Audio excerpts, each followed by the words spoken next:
Welcome back to perfect tuition class. Standard 11 chemistry chapter number 7 पढ़ रहे। अभी जो लास्ट 10 एक क्लास जो हमने कवर किया ना, उसको एक ही क्लास के अंदर रैपिड रिवीजन में कंप्लीट कर रहे हैं और उसी से रिलेटेड फिर एमसीक्यू देख रहे हैं। तो हमने कौन कौन से टॉपिक पढ़े तो उसकी शॉर्ट की ओके कंपलसरी लिख लो, फॉर्मूला जो है वो लिखो और उसी से रिलेटेड फिर एमसीक्यू स्टार्ट करेंगे। डिटेल में अगर समझ ना आए तो वीडियो देख लो, डिटेल में एक्सप्लेन किया हुआ है। चलो कौन कौन से टॉपिक हमने कवर किए थे वो। सबसे पहला टॉपिक था ionic product of water. Ionic product of water हम कैसे एक्सप्लेन कर रहे थे, KW, और KW मतलब क्या लिख रहे थे हम, concentration of H+ and concentration of OH-। तो कंपलसरी क्लियर होना चाहिए, जब हम आयोनिक प्रोडक्ट ऑफ वाटर लिख रहे हैं तो क्या होगा वो KW is equal to H+ and OH- का कॉन्सेंट्रेशन। तो ये सिंपल सा फॉर्मूला क्लियर होना चाहिए। चलो इसकी वैल्यू कितनी लिख रहे थे हम, 1 × 10⁻14, 1 × 10⁻14 वैल्यू लिख रहे थे हम इसकी।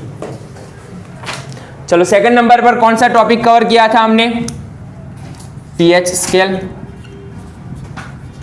इससे रिलेटेड कौन से फॉर्मूला तुम्हें समझने थे वो, तो सबसे पहले तो pH का formula, pH is equal to negative logarithm of H+ का कॉन्सेंट्रेशन। अगर इसे हमें POH के फॉर्म में लिखना हो तो कैसे लिखेंगे हम, POH is equal to minus log concentration of OH-। एक और फॉर्मूला था इसमें pH और POH का रिलेशन, pH प्लस POH कितना होगा, तो pH plus POH is equal to कितना होगा यहां पर 14। क्लियर है ये ओके। और इसी को हम क्या बोल रहे थे, pKW। थर्ड नंबर पर ionization constant of weak acid and weak base, मतलब Ka एंड Kb के फॉर्मूला हमने डिराइव किए थे। तो Ka and Kb ionization constant of weak acid and weak base, ये वाला क्लास बहुत इंपॉर्टेंट है ओके। ये वाला क्लास Ka एंड Kb, कौन कौन से फॉर्मूला याद रखने हैं वो। तो चलो Ka का डायरेक्ट फॉर्मूला याद करो, क्या था ionization constant of weak acid के लिए, K is equal to C × α²। Okay कई बार अल्फा पूछ लेते हैं तुम्हें, तो अल्फा क्या होगा, alpha is equal to √K/C।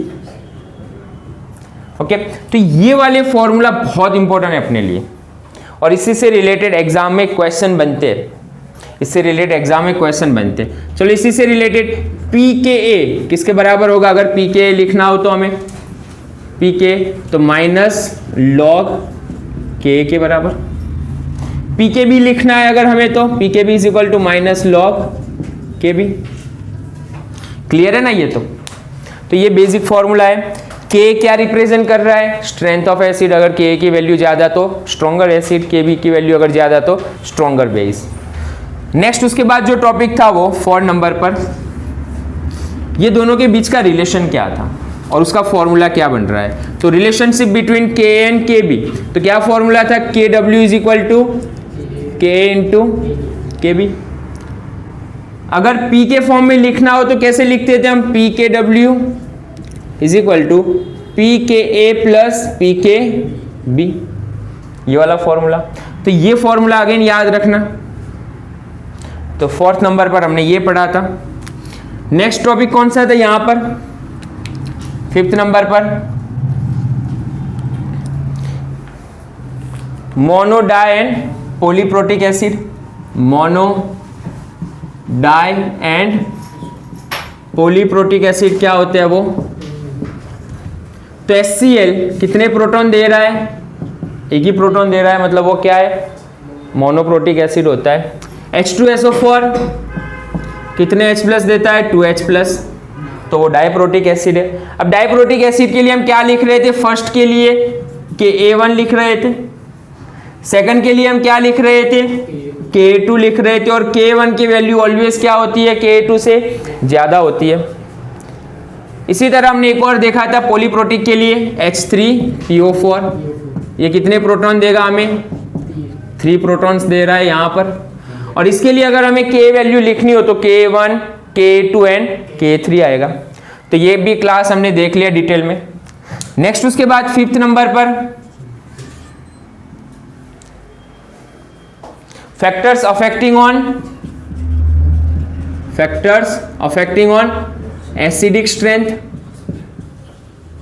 Acidic strength पर कौन से फैक्टर्स अफेक्ट करते हैं? तो कौन से दो फैक्टर्स थे जो एसिडिक स्ट्रेंथ पर डायरेक्टली अफेक्ट करेंगे, मतलब कौन सा एसिड स्ट्रॉन्गर या वीक है? तो दो फैक्टर्स थे अपने पास, एक थी बॉन्ड स्ट्रेंथ और दूसरे नंबर पर पोलैरिटी। और इसके दो एग्जाम्पल पढ़े थे हमने, जिसमें एक में बॉन्ड स्ट्रेंथ डोमिनेंट था और दूसरे में पोलैरिटी थी। याद करो एसिडिक स्ट्रेंथ का example HF is HF less than HCl less than HBr less than HI। 17 group के जो एसिड है उसमें HI सबसे क्या होता है, ज्यादा स्ट्रॉन्गर होता है बॉन्ड लेंथ की वजह से। दूसरा एग्जाम्पल क्या था, HF is stronger acid than H2O then NH3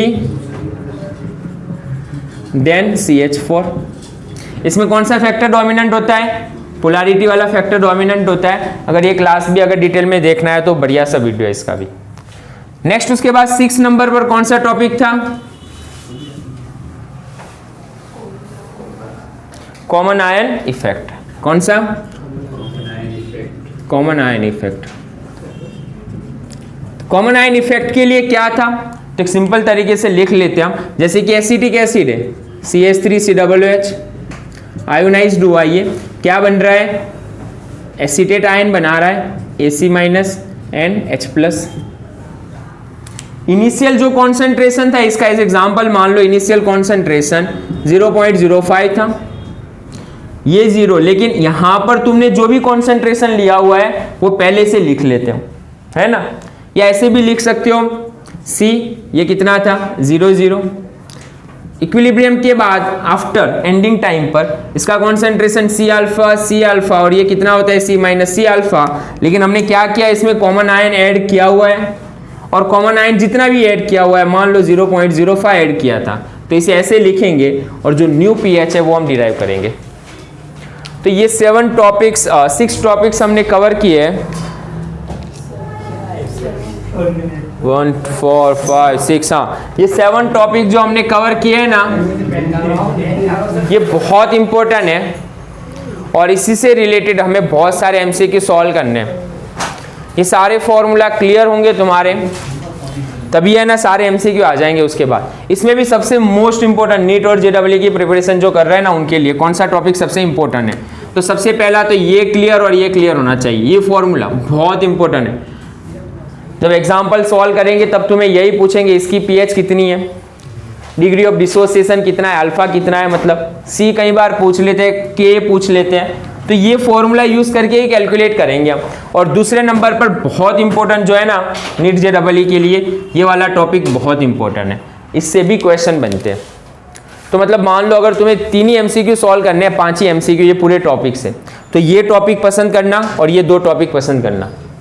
NEET और जेडब्ल्यू में इसमें से एमसीक्यू आएगा ही आएगा एक, ये जो पूरे टॉपिक लिखे ना उसमें से एक एमसीक्यू कंपलसरी बन रहा है। तो पहले ये शॉर्ट में लिख लो, उसके बाद इसी से रिलेटेड सारे एमसीक्यू हम सॉल्व करेंगे।